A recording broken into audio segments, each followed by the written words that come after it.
Welcome to the Vandy Sports Podcast. I'm your host, Chris Lee. Our guest today, Mitch Light of Athlons, as we talk Vanderbilt sports in general. This episode, presented by Wellspire, Nashville's Learning and Development Center. Wellspire offers personal and professional development opportunities in a beautiful facility in the Gulch neighborhood. Stop by for an event with world-renowned speakers or host an off-site event that will wow your team or your clients. We also thank our podcast co-sponsor, the Well Coffee House, which turns coffee into water and has a mission to bring clean water to the world. The news is presented by Sutherland and Belk, an SEC sports-loving injury firm in Nashville. These guys will shoot you straight on your rights and options when you've been injured in an accident.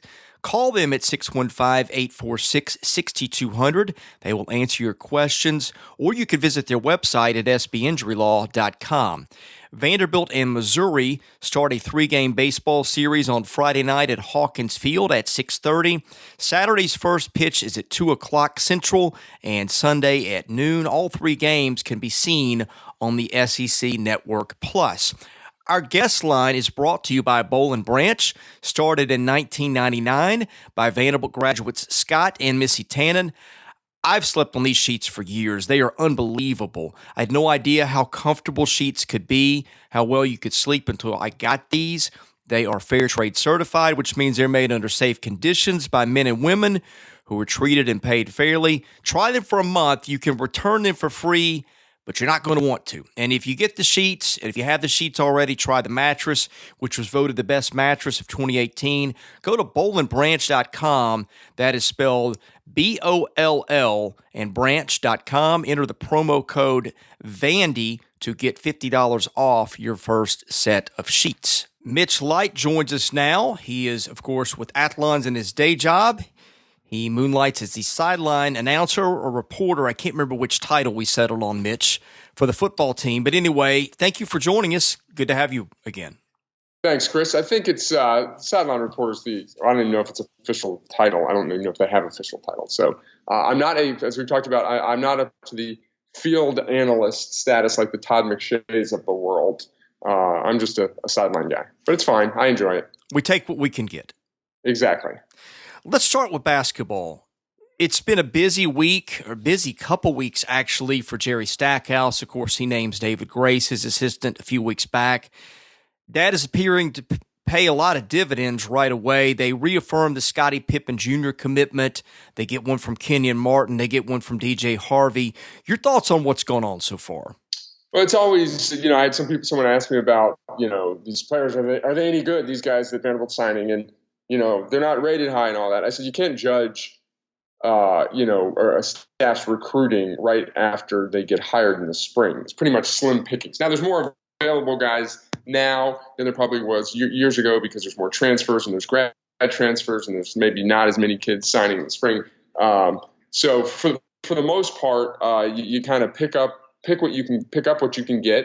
You don't want to just take someone just to take them because then you clog up with a scholarship for several years. But I think you have to be pleased that they did get the guys they got. They held on to Dylan Dessou, and obviously Scottie Pippen, and then Kenyon Martin comes along. And the one thing about Kenyon Martin, we don't know his skill level. That seems like it needs to develop. But I think from what you read and if you watch his dad play, he'll bring some toughness, maybe some mental and physical toughness. A la Corey Smith. I've seen some people comparing to him.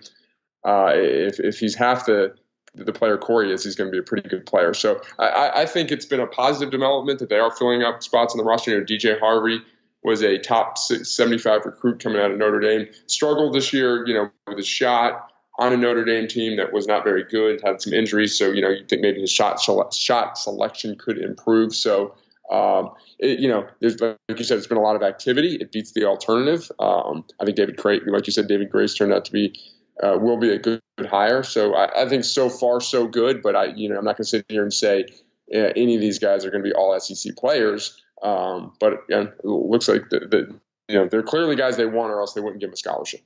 Yeah, they are in a really difficult spot Because like you said, your pickings in the spring are pretty slim. And I think that for spring guys, they did a pretty good job in terms of they're not going to get McDonald's All-American guys. So then you're like, okay, what's left? Well, how good are these compared to the guys most people are getting? The answer seems to be that they're pretty good or decent at least. So if you're them, look, the teams that mostly, Tennessee accepted, challenge for the SEC title and those sorts of things and get, say, a top 5-6 seed in the NCAA tournament, teams that have 4s and 5s, they're getting 3s. Again, that's the best option they could do. The tricky thing about that is if you get a guy this year, it caps what you can do the year after or maybe the year after, or maybe if you had a scholarship to use then, maybe you could get some 4s and 5s. On the other hand, their roster was pretty decimated other than 2 or 3 players to build around. You have to have players for next year. I mean, I guess you could go out and field a bunch of walk-ons, but you might go 0-18 again. You don't want to do that. That just establishes more negative momentum from the hole that you're already trying to dig out. I think that they have it. It's kind of darned if you do and darned if you don't. I think this is probably the best thing that they could possibly do is try to fill out the roster and get in on some higher regarded kids or more highly regarded kids in the future classes, which seems to be exactly what they are doing. Yeah, like you said, you don't want to get in a situation where you've only got 2 scholarships to give. Like, let's say, for argument's sake, they overachieve next year and Jerry Stackhouse has a lot of momentum in the recruiting. And then you only have 2 scholarships to give because you gave some to some guys who you might not normally sign. But it's a balancing act. And, at Vanderbilt, just thinking off the top of my head, there's a lot of spring signings that haven't worked out, but some of the better players, Jeff Roberson was a spring signee. I'm sure, going back to James Strong and Atiba Prater turned out to be a pretty good backcourt. Those guys were spring signees.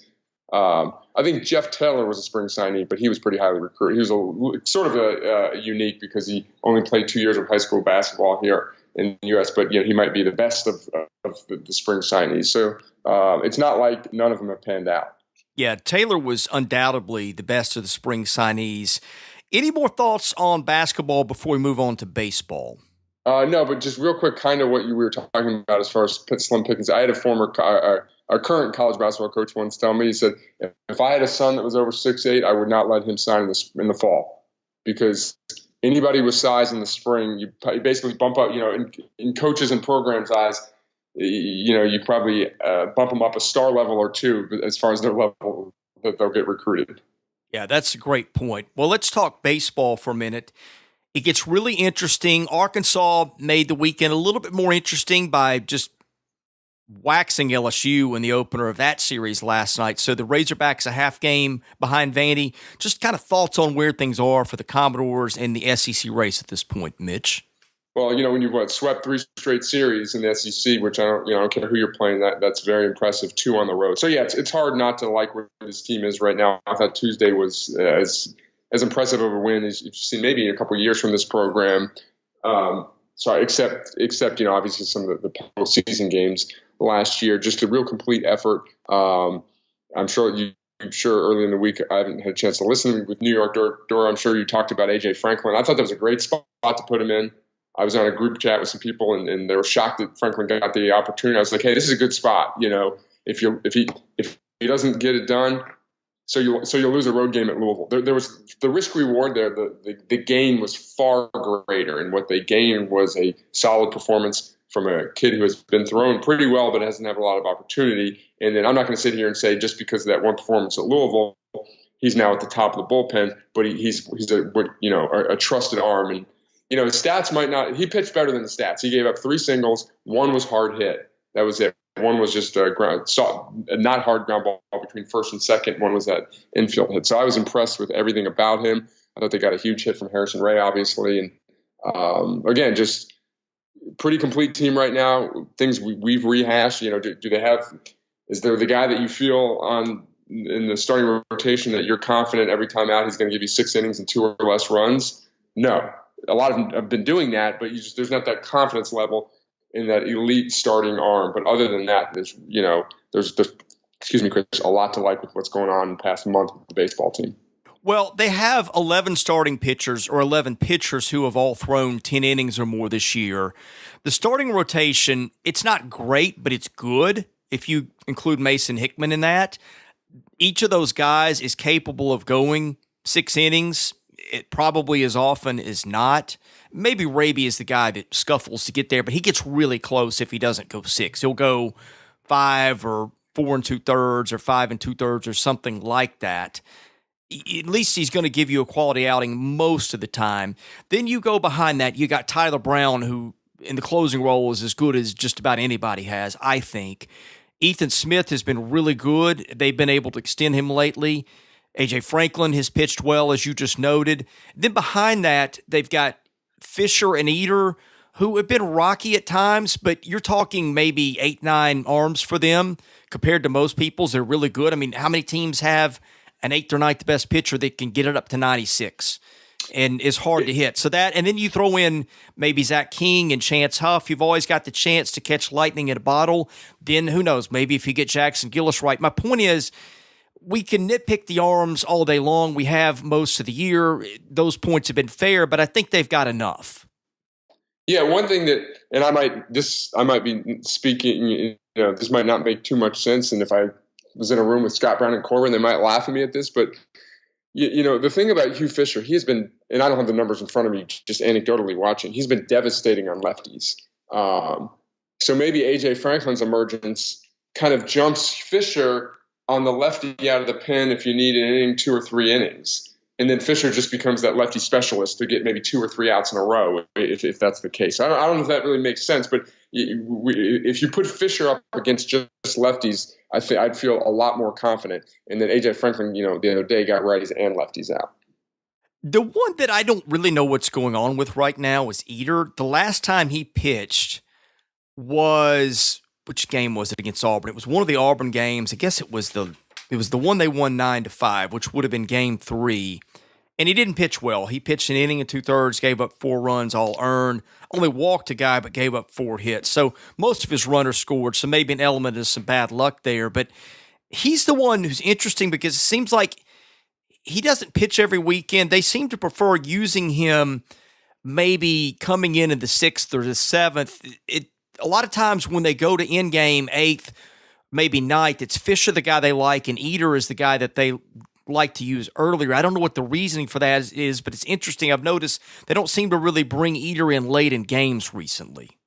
Yeah, I mean, it's probably just a trust. He's a guy that if you put him in, he threw 3 shutout innings. You wouldn't be surprised if he threw 1 inning, gave up 4 runs, like, maybe he did in Auburn. You're not surprised. I think it's just a consistency issue.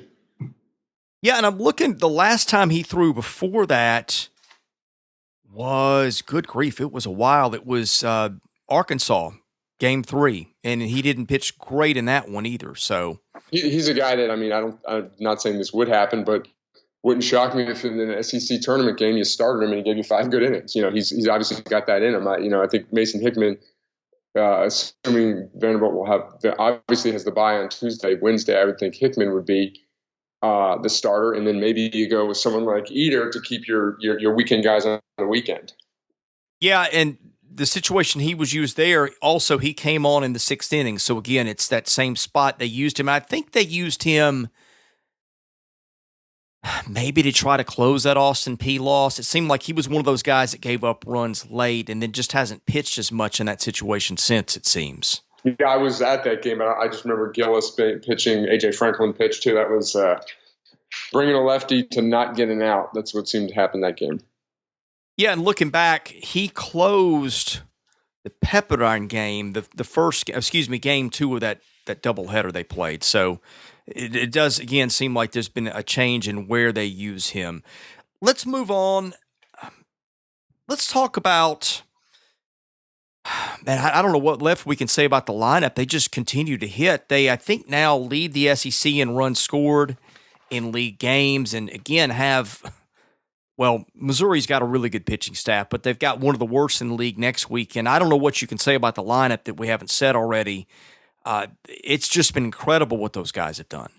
Yeah, it really is. And, again, just probably repeat what you said earlier in the week and I've said earlier in the season, is just not, when Julian Infante, who's now up to 243 and has hit the ball well over the past, month and a half. If he's your quote unquote weak link, that's a pretty good lineup. And then, it's, to me, and we've said this again all years, it's the depth. And a guy like Isaiah Thomas in previous years probably would have started as a freshman. He'd start on a lot of teams. Well, when you got you have Pat DeMarco down and Cooper Davis down, then you bring in Isaiah Thomas and he hits the ball the way he has. You got Jason Gonzalez, who can't get off the bench. Hey, Walker Grisante could, a lot of previous Vanderbilt teams, and he did play last, has been given opportunities. That he would be maybe a 5, 6, 7 hole hitter on previous good Vanderbilt teams, and he's on the bench. And then you got a bunch of freshmen who, just probably picked a wrong time to be freshmen at Vanderbilt, because as Tim Corbin said a lot, he's had to tell them, you got to be patient this year. You're probably not going to play. New York Door and I have talked about doing a postseason roster podcast where we try to pick the 27. I was going ahead and trying to pick mine in advance this morning. It was really tough, man. And it's different than most years. I mean, most Vanderbilt teams are pretty deep, but usually you get to 21, 22, and it's like, okay, find 4 or 5 more guys who could help them on the right day. Now the roster is 27, and you get down to 26 and 27. It's like, man, you leave off this guy who's got real talent here and could help them here under the right scenario, or you leave off that guy, or you got to have this guy on there because he kind of fills a role that nobody else has. Usually you get to past 20, and it's just kind of like, okay, we'll pick this guy just in case. It is not like that at all with this team. Yeah, and there's a lot of things you got to consider. And like a guy like Tate Colwick, who hasn't played much at all, maybe he needs to be on the postseason roster because if you get an injury, he's the guy that can play the middle infield. So he might make it over a Walker Grisante. And if you read that great story in the Vanderbilt Hustler on Grisante, it was a great little anecdote there about Tim Corbin telling him he had to leave him home. He didn't make the travel squad against Texas A&M because they had 2 lefty starters, and it was kind of my guess is Grisante's been on the weekend roster every other weekend, but that was the case where they had 2 good lefties. So I'm not saying Tate Colwick makes it over Walker Grisante, but there's a lot of things that go into it. It's not just picking your best 27. I'm looking at run differentials in SEC play, and I haven't done this in a few years. I remember the year that Vanderbilt tied 3 ways with South Carolina and Florida for the SEC lead. I thought that was the best team because in terms of run differential, they were way ahead of the other 2. I'm sure this has happened before, but Vanderbilt right now is plus 80 in runs in the league. Now, granted, they have played in league games. They have played one of the easier schedules, but that's incredible. And they may end up plus 100 by the time the season's over, which I'm guessing that hasn't been done very often. Maybe in Gorilla Ball era when there's just a lot more runs scored, period. But that's pretty special if they can get there. Well, yeah, I mean, think about it. They've lost 6 games. One of them was by 1 run to Tennessee. In 2 of them, they blew late leads. I think there was an uncompetitive game against Texas A&M on a Sunday. So that's 4 of 6 losses. The other 2 losses, off the top of my head, I can't really think of, obviously earlier in the year. But when they've lost, it's generally been close. And when they've won, it's usually not close. And here's how that compares. I mean, there's some other great teams. Arkansas is a College World Series caliber team for sure, ranked in the top 5. Arkansas right now is plus 58, which is, again, that's outstanding. Ole Miss plus 48. Mississippi State plus 46. Then everybody else kind of tails off. In fact, Missouri may be the next best team on the board. LSU actually is plus 25, despite the pitching, which tells you how many runs their offense can score. But yeah, I mean, everything indicates to me that despite the weaknesses, they're still the class of the league. Yeah, and I think if Vanderbilt goes on to win the league, you'll have several people suggesting that the schedule was a factor, and we can't sit here and say it's not. I mean, when you play out of the West, you play Alabama, Auburn, and who's the other West team? Arkansas is obviously very good, but when you play Alabama and Auburn's a solid team, but they're 500. Alabama's clearly at the bottom there, and then some of the SEC East teams that aren't doing so well. I remember when Vanderbilt went 26-3 and beat out LSU. Paul Maneri made a comment like, "Ooh, I wish we would have got the chance to play him that year." I think the schedule different. I think if you compare Arkansas to Vanderbilt's schedule, clearly Arkansas has a more difficult schedule. but you should never apologize for winning an SEC title.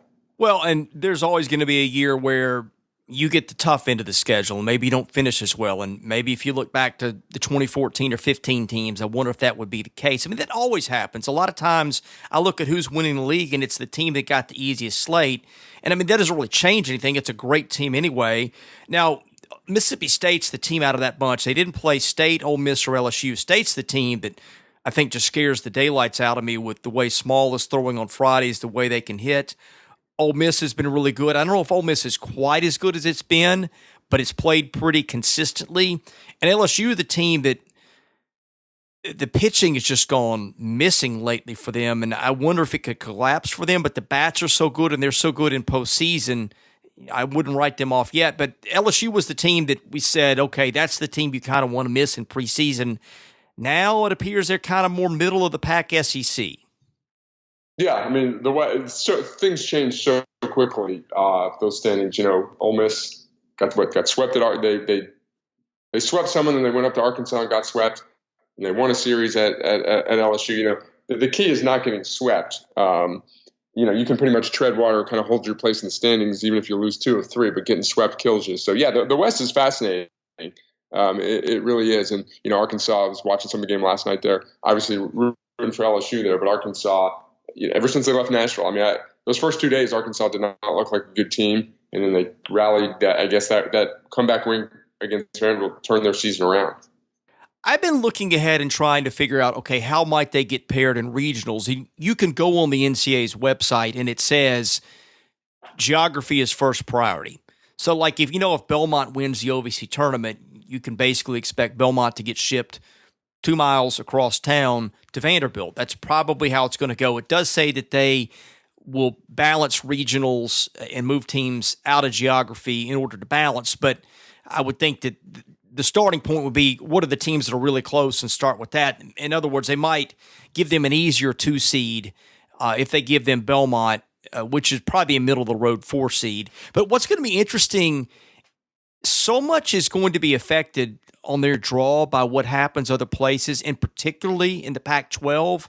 Stanford's a regional hosting caliber team, but the RPI, I think 21-22. Stanford just hasn't played a lot of top-end opponents, and that's going to change the last 3 weekends as they play Oregon State. That also going to be a big series for Oregon State because Oregon State has really tumbled down the RPI, maybe out of even hosting. But what I'm kind of watching for is I look and see, okay, well, this team's probably going to host, and this team's probably going to be a 2 and probably going to be a 3. There are a lot of obvious matchups for teams like Louisville with teams that are kind of in their backyard, so to speak, or teams that are maybe proximate to Texas Tech, or that's not a good one, but like UCLA. UCLA is going to get either probably Irvine or Santa Barbara because there's no other really nearby options for those teams. Now, they won't get both because they are in the same conference. I'm rambling, but what I'm getting at is really what I'm waiting to see is what happens in the Pac-12. Do Stanford and Oregon State both host? Do neither of them host? Because I think what you could see, Mitch, you could see them take the teams like maybe a Connecticut or a West Virginia or a Gonzaga or a BYU that aren't really within driving distance of most of what will be the hosting spots, and they could start sending those teams. Cal, another one, because the teams that Cal would play geographically would be Pac-12 teams. Well, they're not going to match those in a regional. What I really want to see is kind of what happens with the other hosting venues, because I'm starting to sense that their draw in the region might be, say, an Austin P or a Belmont as a 4, and then maybe a Cal or a Gonzaga or a BYU or a West Virginia or somebody like that, or a Connecticut, teams that don't have any landing spots close to where they are. Yeah, it's just a shame that we can't. I think St. John's is struggling this year, right? And Mooney got hurt. It's a shame we can't, play them in the first round for a third straight year there. Yeah, I mean, it is fascinating, and I'm sure you've talked about this a lot now with the seedings, the 1 through 16. Vanderbilt won't get, assuming Louisville doesn't collapse. The Louisville will be a national seed, and even if they were a 9 or a 10 seed, Vanderbilt wouldn't get matched against them in a super regional. I know that's not really what you were talking about, but yeah, the thing, and I don't know the landscape well enough, and I don't know team strengths outside the SEC well enough. The thing that would, if you're Vanderbilt, I guess you just want a 2 seed, and if they have just marginal pitching, you've got to feel pretty good about yourself because sure, there's guys that can shut down Vanderbilt's offense for one game, although not many have. But if you come to a regional in Nashville and you have average pitching, you're gonna it's not going to be very easy for you. Yeah, the two things that I watched, you don't want one of those 2 seeds that was almost good enough to be a 1. I wouldn't think they would get one of those teams. I think teams out of the Big Ten, like maybe Illinois, Indiana, Michigan, might be decent matchups for them too. Although Michigan, I'm not sure that that's a team that they want. I think their resume is not great, but they're pretty talented. The 3 a lot of times is, I'm not going to say immaterial, but that's the team. I've done the study. That's the team that is the one you end up facing the least. You always face the 4 in game 1, and odds are the 2 beats the 3. It's not 100%, but usually that's the way it goes more often than not.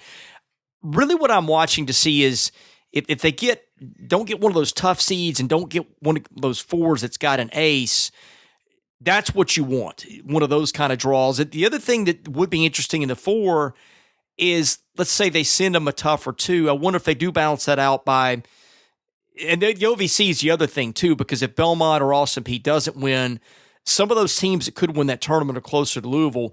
That's the scenario where they could get, say, a team from the SWAC or maybe an NCAA, and that's really kind of what you want as a cakewalk in game 1. That's another possibility.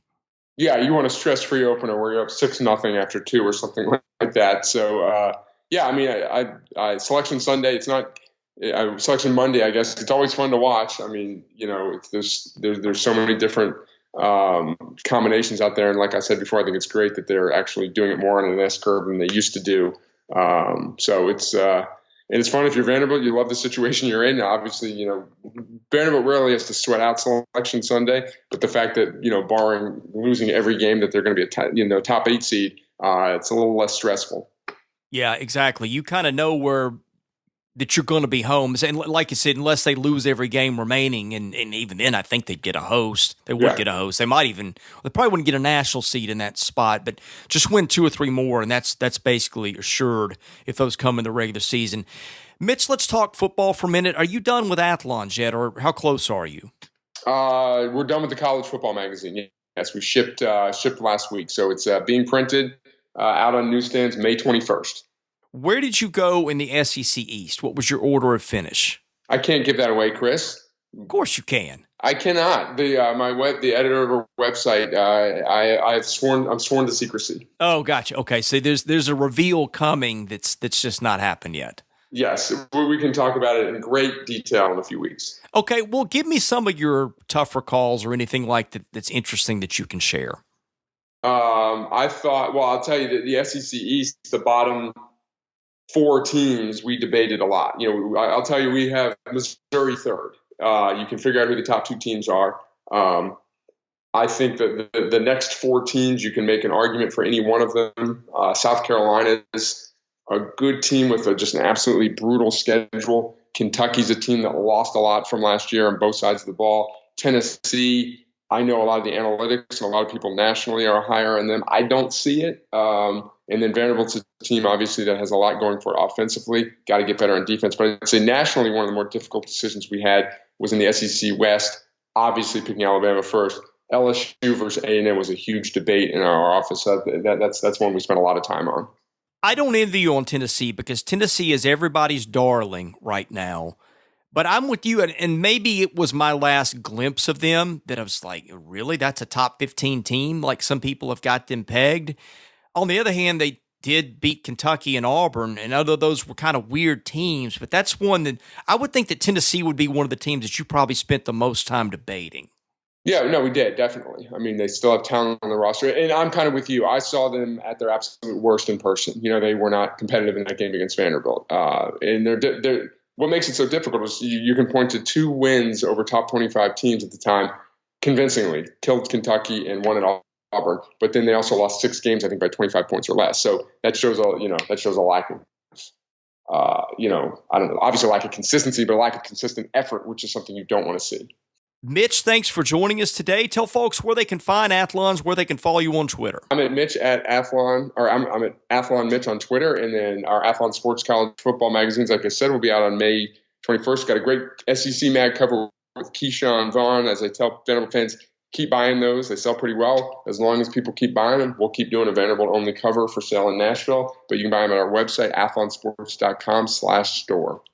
He's Mitch Light. I'm Chris Lee, the host of the Vandy Sports Podcast. Thanks for listening this week. We've got more to come next week, so be sure and tune in then.